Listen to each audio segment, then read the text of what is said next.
Police were called to this property in Traer, Iowa, in the early hours of the morning and would come across an unimaginable scene. At the front of the house, they would come across 48-year-old Karina Cooper, and next to her was Aaron Cooper, her brother-in-law, who appeared to be comforting her. Inside of the property, the lifeless body of Karina's husband, Ryan Cooper, would be found sitting in a chair in the living area. Immediately, several red flags would jump out at police, but they had no idea of the sickening path this case was about to take. It was June 2021, and Ryan and Karina Cooper had been married for over 10 years. They had 3 children together, a lovely house, and were living the American dream. Ryan was a farmer and had started his own business with his brother Aaron called Cooper Farms. The company would specialize in the production of high-quality crops and livestock, and business was booming for the Coopers. Ryan worked hard and would often put in 10 to 14 hours a day to make sure there was food on the table for his family. Karina was a hairdresser and worked at a local salon.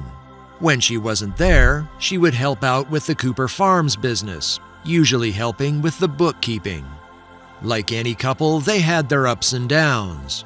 The problem with Ryan and Karina was the downs far outweighed the ups in their lives. Every day there was constant arguing. Even something as trivial as running out of milk could start a full-blown meltdown between the two. In early 2021, Ryan had searched through Karina's phone and found messages from someone named Houston. The messages appeared to be romantic in nature, and Ryan would confront Karina, who would play it off as nothing more than a friendship between hairdresser and client. As the months of 2021 continued to roll by, Karina seemed to change. Friends would note that she had begun saying some very bizarre things about her husband Ryan. She had been saying things to her colleagues at work such as, "I hope when I get home my husband has a heart attack. It would make my life so much easier." Karina had also become more aggressive towards Ryan, saying hurtful and nasty things directly to him or under her breath as he walked away. It seemed that Karina's interest was elsewhere, particularly with another man. Houston Danker was 20 years younger than Karina, but it didn't stop him pursuing a relationship with her. He lived in Shellsburg, Iowa, about 45 miles east of Karina, who lived in Traer, Iowa. The two had crossed paths when he would come into her salon for a haircut, and the pair would begin talking and hit it off. They would exchange phone numbers before Houston had left, and only an hour after they had met, would begin texting each other.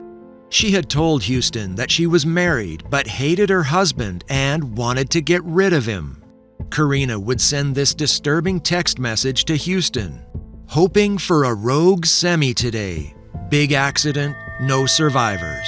While she didn't directly say she wanted Ryan to be involved in that, it's a very easy assumption to make. She would continue to send text messages showing her displeasure of Ryan, referring to her husband now as the sperm donor. Many texts and Snapchat messages were continuing to be sent between the couple on a daily basis.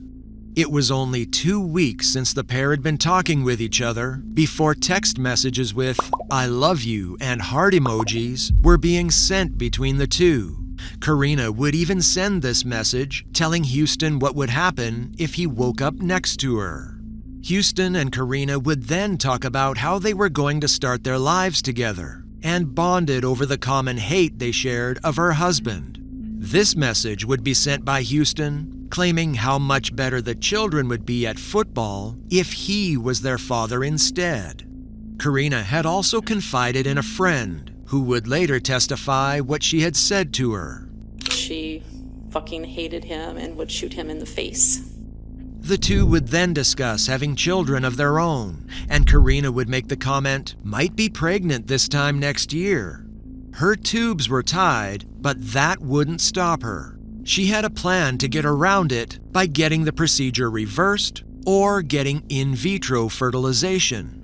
The pair had it all planned out. There were just a few annoyances they had to overcome. Houston had 2 children of his own, and only being able to get a low-income job, most of his money would disappear to his children's mother for child support. So he couldn't exactly fund this new life that he and Karina had planned. Then there was the problem of the husband Ryan.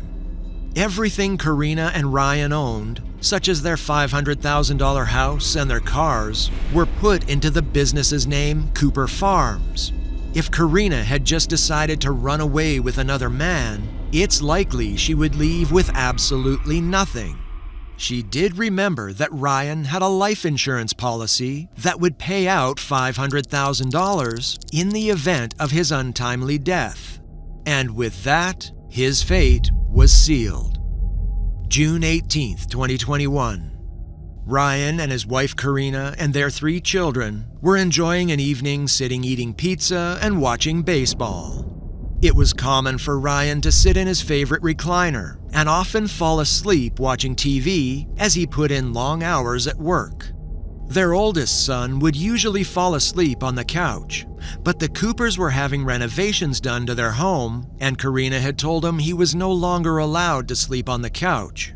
He was told to sleep in his bedroom until the renovations were done, because it wasn't safe for him to sleep on the couch, according to Karina. Ryan would snooze away in his chair, and Karina would go to the master bedroom with the 2 other children and go to sleep. At 3:31 a.m., Karina would send Houston a love heart, to which he would send a follow-up message only 2 seconds later. Houston sent something cryptic, a bizarre message telling her to send something after he had left the house. The messages back and forth would continue before Houston would send this message: "Remember those casings. Fucking remember those. No ifs, ands, or buts." Contact between the pair would cease at 3:32 a.m., when Karina had sent a message simply saying, "Go." What that meant and what would happen next is not exactly known, so you'll have to use your imagination. Minutes later, Karina would dial 911 and claim an intruder had just broken into their home. She would never mention any details to 911 operators about Ryan and the fact that he had been shot. The screaming and yelling from the living room had woken up their eldest son, who would wander down from his bedroom and come across the grisly scene. Karina would hand him the phone to talk to 911, while she frantically ran around before snatching the phone back and hanging up the call. When 911 dispatch would ring her phone back, she would reject the call and instead call Ryan's brother and partner in the company, Aaron, asking him to come over to the house. He lived about a mile away and would leave immediately, calling 911 on his way to the property. I'm going to tell you in a minute. I just got a call from my sister-in-law that somebody's in their house. Okay, someone's in our house. What's the Yeah. address? It's K Avenue, 1846 K Avenue. 1846 K Avenue. Yep. What you got, Jamie? Okay, someone's in our house, Yep, I'm just pulling in now. and you're there. I'm just coming in my driveway. Okay, because that's up in Traer area. Yep, yep. I have a. What's your sister's name? Karina Cooper. Cooper? Karina? Yep, yep. I am a firefighter. I got my lights on right now. I just pulled in.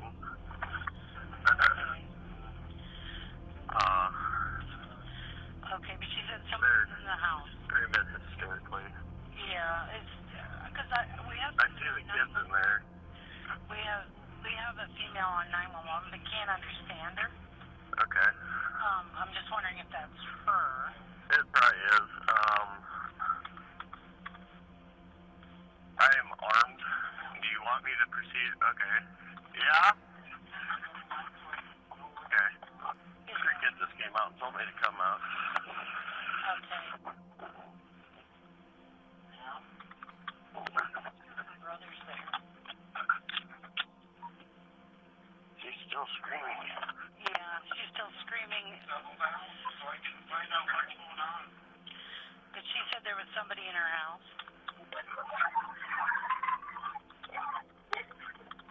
What the fuck? What? My brother's dead.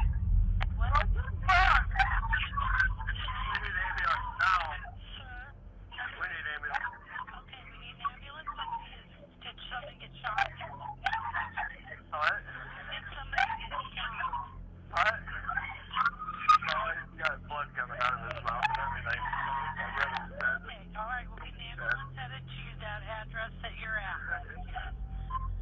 When Aaron Cooper walked into the house, he had found Karina sitting on top of Ryan, who had blood all over his face. She was also covered in Ryan's blood. Aaron would immediately check for a pulse but would find no sign of a heartbeat. Oddly, Ryan felt cold to the touch, and the blood around his head and neck was already somewhat dried, like it had been there for a period of time. Police would be dispatched to the scene at 4:39 a.m., and being close to the property would arrive at 4:42 a.m. At this exact time, Houston had sent a message to Karina claiming he had just woken up. A body-worn camera would capture the moment police would arrive on scene.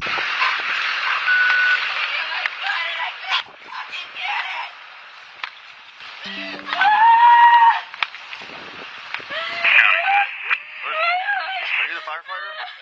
What happened? She said, Where is the ambulance? Where's the guy with the gunshot? my brother's in the living room. With the other deputy? Yeah. First impressions from investigators on scene was that Ryan had been shot in the face at point-blank range, almost execution style. Visible gunpowder burns on his skin, as well as blood splatter on the wall and door behind him, would suggest that this was up close and personal. A partial footprint was observed in the blood on the floor behind the recliner, possibly that of the killer. The kids were taken into their bedrooms away from the scene that was unfolding in the living room by police, so they didn't have to witness anything more than they had already been exposed to. Terrified, the eldest son would recount that he had heard what sounded like several pairs of heavy footsteps in the living area before a loud thud, but didn't think it was a gunshot. Police would attempt to get information from Karina about what had happened, but through her uncomfortable fits of crying, she would provide nothing to detectives. Karina? I need you to tell me what happened. Can you tell me what happened?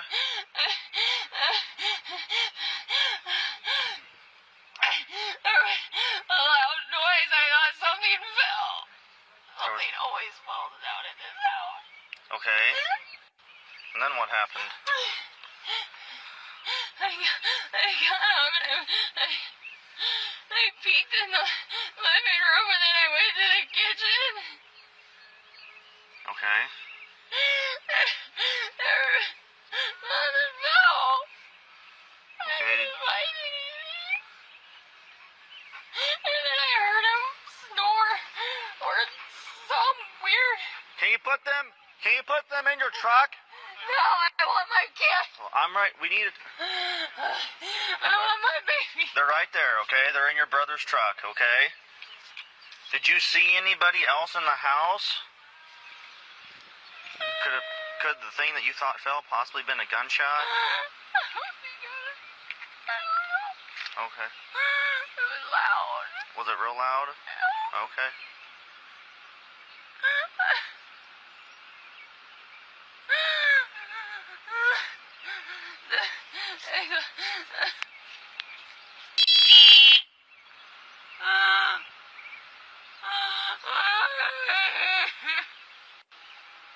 Oh my God. Karina, sit up. Karina. I can't. Oh my God. They would leave her to calm down while they would continue to process the scene. A .22 caliber shell casing would be found on the floor not far away from the recliner where Ryan was sitting. Even after around an hour of police having been on scene, Karina would still be going through fits of crying and was unable or unwilling to provide the details of what led up to her husband being shot by the intruder. With no information coming from Karina, they looked around the house for signs of where the intruder had gained entry to the house. Strangely, there were no broken windows, no broken doors, nothing to suggest that the house had been broken into at all. With a few things appearing not to add up, Karina would be taken back to the police station for formal questioning. Anything else kind of off or just strange about last night? Nothing. Nothing? Okay. So you fall asleep between midnight. You think that you get up around 3 because that's your kind of your My usual normal time. Okay. And then you go back to bed. Shut the door, the kids are in there, I went back to sleep. Okay. Yeah, I didn't feel like I was like hard asleep when there was it sounded like something crashed in the kitchen. It sounded like something falling, which seems to happen a lot in that house. But the house is torn apart right now because we're working on it. I've got stuff sitting everywhere. Okay. It was loud. Like help me out here. Was it So we have a wire rack in the shower, and it's on a suction hook thing, and it fell a couple days ago, and it was loud, and it sounded just like that. Not just like that, but loud like that, like a racket.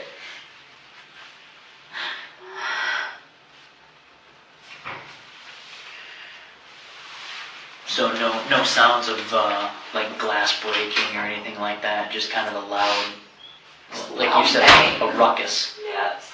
Okay.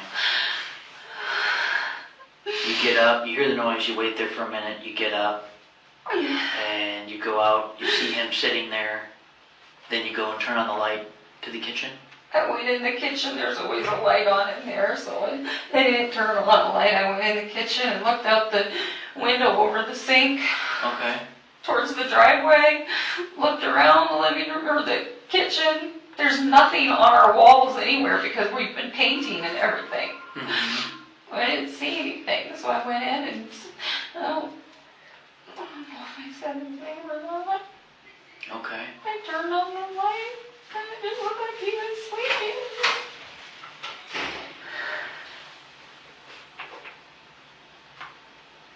So when you notice it, obviously, you see the large amount of blood, and you realize that something's wrong, right? Do you make any attempt at, do you touch him? Do you? I crawled on him. I hit him. I think I was shaking him and screaming in his face to wake up. Okay. What can you tell me about your relationship with Houston? Danker? Yeah. My friend? Okay.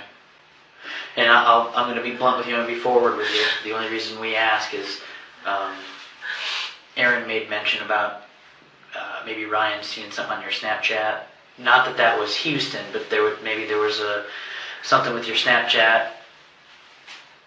Last fall, there was a Snapchat that wasn't even meant for me. Okay.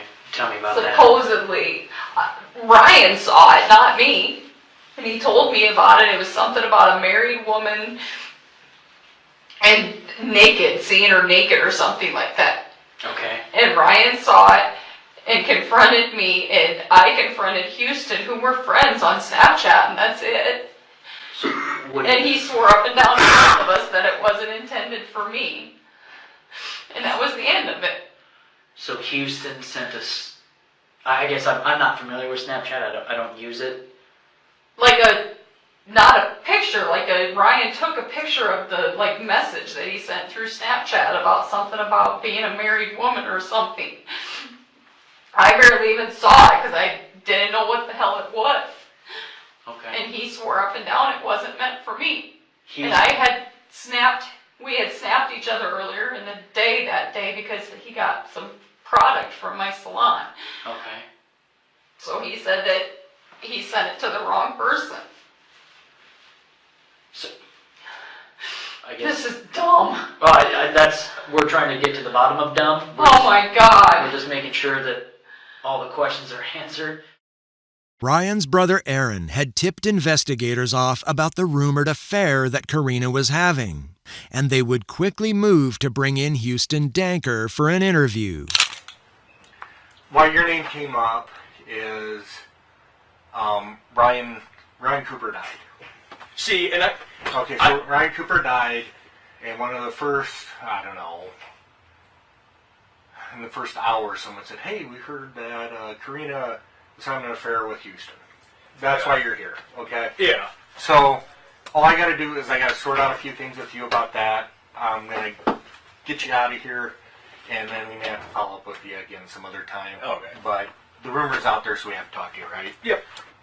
All right, so, the rumor that's going around is Ryan, or you and Karina were Snapchatting. Did that actually happen at some point? Yeah. Oh, Okay, when did that happen? yeah. I mean, if it's once a week, twice, I mean, it's Is it still going on?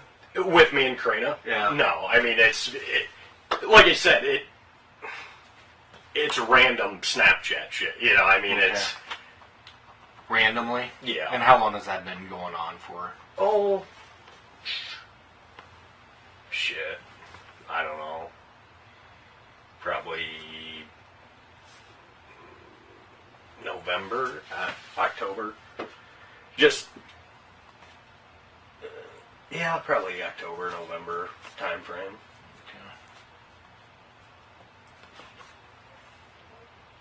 And you think you said what, once or twice a week? Yeah, I mean, it's not anything just your typical like I said, Snapchat, random, We're all kind of like, Well, keep in mind, okay, Yeah. so let me explain things a little bit more. yeah, So we have her phone, okay? We have Yeah. Ryan's phone. yep, And what we are able to do is we basically are able to clone everything off the phone gotcha. in order to... So any conversations that she's had with you, even if she deleted it, we can still get it. It's like FBI technology stuff. So Right. we'll still be able to get that. We'll be able to get locations. We'll be able to get all that kind of Yeah. data. I mean, the stuff that we can do now as opposed to what we could do back in the 90s with cell phones, it's like, it's unbelievable, really. Right. So, there's no point in kind of dance. If you were screwing around with her, or whatever, it doesn't make you a killer or anything No. like that, right? Guess what? People have affairs all the time. Right. There's not a perfect marriage out there, at least that I'm aware of, Yeah. where people don't sometimes do things that they don't regret, whether it's, have an argument that they said something they shouldn't have, or they have an affair, or they, use too many drugs, or drink too much alcohol, or gamble too much. Everybody's got weird shit going on in their life, right? Okay? Yep. So, I don't want you to get too nervous about it, because if you had an affair with Karina, it doesn't make you guilty of anything other than you had an affair with her. Right. Well, and that I'll put it this way. I'll completely dumb it down. So, like, Right. with me and Karina, the hard thing with all that rumor being spread is I was literally sitting there like I would say a gay best friend. I was having, me and my baby mama split up. Okay. I was getting my hair cut by Karina, and I have 2 kids. Right. She loves kids, whatever, and she always told me, if you're ever in a pinch, hey, I don't have a problem watching your kids, whatever. And so we were all, everybody was friends, whatever. Well then, she watched my kids a couple times when I was in a pinch. Well then it fucking, how small towns talk, Exactly. Houston's kids are over at Karina's, he's fucking nailing her, Yeah. and then, and I guess that's probably where Ryan probably got upset. If Because you kind of, again, keep in mind, I don't know you. I've Yeah. known you for, 10 minutes now? Yeah. But you kind of got a reputation where you're pretty successful with the ladies, right? I won. Better luck than some. Or not as bad as others. Years ago. Years ago. Yeah, I mean, it's bad to say, but I'm young with 2 kids. You know, I Right, mean, it's not good. Right. But, So the 2 kids from 2 different moms, is that? no, same mom. Same mom? Same mom, yeah. But Yep. you guys aren't married? No. Nope. Right. And then the Snapchatting, did that kind of coincide with watching the kids, or how did Yeah, that? that's where that picked up was, there for a while, Karina, she was just my, cut my hair, whatever. Mm-hmm. And then, I started having kids, and she, I honestly needed fucking help, is what, and I wasn't telling her, I wasn't telling her I needed help, but I was kind of, Right. And then she offered, and that's where I would say that's where the chatting started, the friendship, Mm-hmm. And then you described it as you're her gay friend, or how do you describe it? The best way I could put it is, just a gay best friend, With nothing else to go on, the forensic team would move into the house to conduct an extensive search for evidence. They knew a .22 caliber weapon had been used in the crime because of the shell casing left at the scene. But the murder weapon could not be located anywhere in the house. Further ballistics testing would confirm that the fatal round had been fired at close range, about a foot away from Ryan as the trigger was pulled. When they checked into Karina's internet search history, they would find some damning evidence. Karina had created an account on Hunter Ed, with the account name being Karina Cooper, and the password being HairLady1977. She had used this site to search up different types of ammunition and what they were used for. At one point, she even switched into incognito mode in an attempt to hide her browsing history.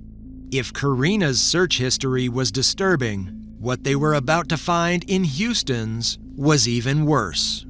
He had searched up how to kill someone with antifreeze, best ways to kill somebody with no way for anybody to find out who did it, and how to save snaps without them knowing. And that wasn't all. He had begun to look up many chemicals and their effects on humans, and if they were lethal. Seemingly taking a glimpse into his future, he would then start searching where murderers go to prison and prisons around Iowa. He would then continue searching on how police could access his Snapchat data, with search after search made on how investigators could use this data. Then, his search history would take an even darker turn, as he would search different methods of poisoning or killing, even searching how much it would be to dig a grave. Again, he would have a crystal ball moment as he would search up lawyers in Iowa. While the searches painted a damning picture, alone they didn't provide enough evidence to convict either one of them for the murder. Detectives would comb the house further and would locate a second .22 caliber shell casing identical to the first one found near the recliner. When police had contacted Karina and told her about the find, she would immediately ring Aaron Cooper and ask him if all guns ejected shell casings. Given that she had come out with them hunting many times and shot many rifles, he found the conversation to be bizarre and seemingly manufactured, as she knew exactly how guns operated. Over 2 years would pass by with loads of circumstantial evidence, but no hard evidence to convict either Karina or Houston for the murder. Police knew that Karina and Houston were involved, but had no way to prove it. But that would all change when a man by the name of Bradley Seek would come forward to police. Bradley was employed at Nolan Farms, the same employer as Houston Danker. Houston barely knew him and had only spoken to him for a few minutes at a time here or there, but would ask him if he could hold onto his guns for him. He had told Bradley that he was moving houses, but his girlfriend had a daycare business running at the house, so he didn't want the guns there. At some point, while you were working with Mr. Danker, did he ask you to do something for him? Yes. What did he ask you to do? Hold his guns. Okay. Did you agree to hold the guns Yes. for him? Yes. Did you agree to hold the weapons Yes. for him? After that conversation with Mr. Danker, did he give you any guns? Yes. And where did he bring those to? To work. How many guns did he bring you? 3. Can you describe those firearms? Yes. What firearms did he bring to you? One was an AR-15, one was a double barrel shotgun, and one was a .22 rifle. Was it a Ruger 1022? This would include an AR-15 rifle, a double-barrel shotgun, and a Ruger 1022 rifle. When the Ruger 1022 was tested, it would be confirmed to be the murder weapon that had delivered the fatal shot to Ryan Cooper at close range. Investigators still weren't sure exactly who had pulled the trigger, but 2 months later, Houston Danker would be charged with first-degree murder.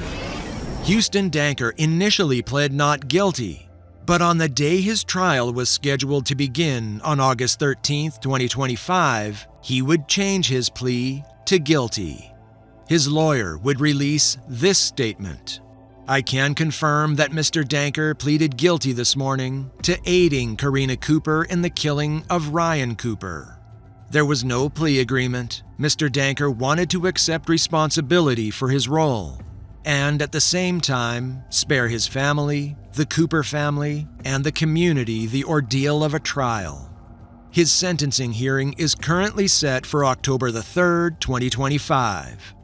Karina's trial had started months earlier on July the 2nd, after having to be delayed, and the location moved due to the excessive publicity. Assistant Iowa Attorney General Israel Kodiaga had delivered a powerful opening statement, condemning Karina for walking up to her husband point blank and delivering 2 shots to the face. You will see that at some point it escalates. She tells Houston Danker, "I fucking hate him, Ryan." You'll see sometimes in March, she sends this ominous text where she says, I'm wishing for a rogue semi-accident. Ryan was a farmer. I'm wishing for a rogue semi-accident. No survivors. Something takes him out. But the evidence will show you that she was not just dishonest, but that she was manipulative, that she is a co-conspirator. You will get an instruction to apply on aiding and abetting. That she abetted that this crime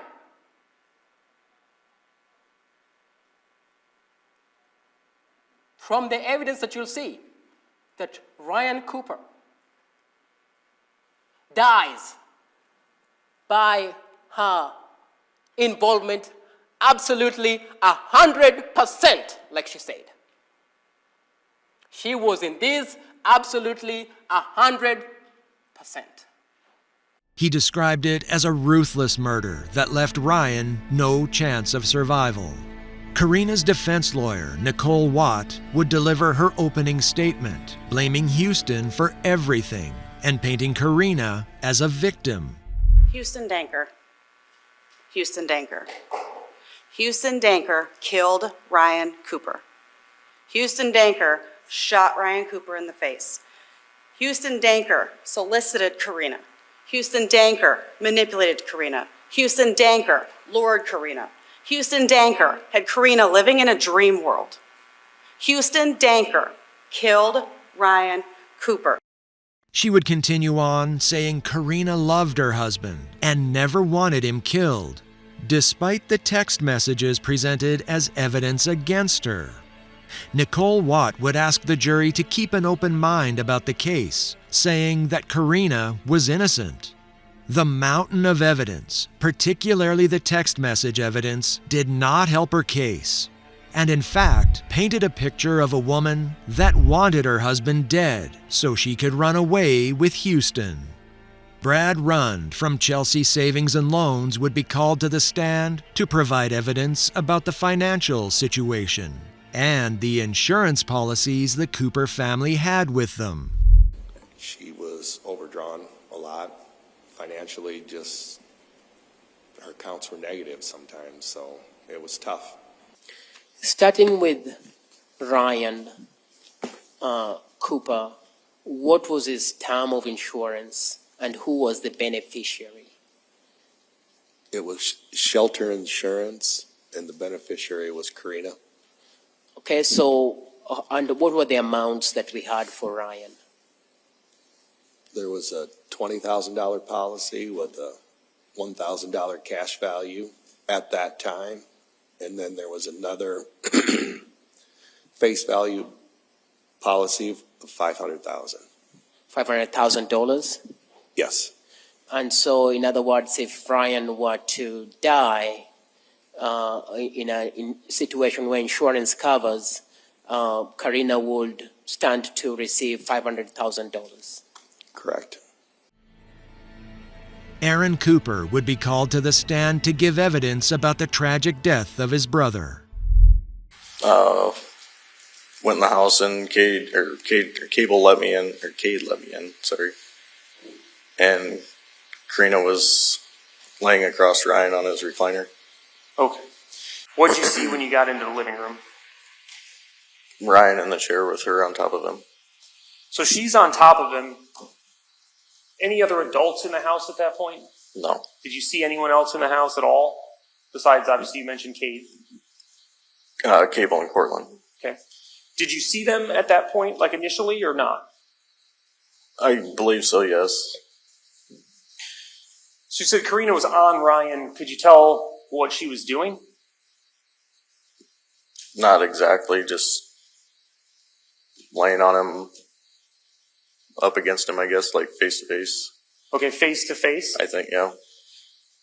Okay, so her face is, you're seeing her face is literally against his face? Yeah, kind of like you would be hugging, almost. I noticed the blood, I mean. What did you observe? What's that? What did you see? Just blood on his Where? face, coming out of his nose and ears. Any observations about the blood itself? Did it appear wet or dry, or no observation at all? I remember it was either the nose or the ears. It seemed like it was dry. The trial had taken place over 6 days, and with closing arguments delivered, the jury would retire to deliberate the case. On July 11th, 2025, after only 3 hours of deliberation, they would inform Judge Anderson that they had made their decision. All right, I have a form of verdict. Form of verdict 2. We, the jury, find the defendant, Karina Cooper, guilty of the offense of murder in the first degree, dated this 11th day of July, 2025. Karina Cooper would be found guilty of the murder of her husband, Ryan Cooper. Her sentencing hearing is set for September 5th, 2025. A woman who had everything, a beautiful family, a lovely house, and a hard-working husband, would throw it all away for the promise of a new life with a new man and $500,000 in insurance money. If you found this case compelling, help us out by liking the video and subscribing to the channel so you don't miss our next deep dive into shocking true crime cases. Channel memberships with extended perks, such as members-only videos or early video releases, are also available by hitting the join button. And as always, thanks for watching, and we'll see you in our next video. Take care, everybody.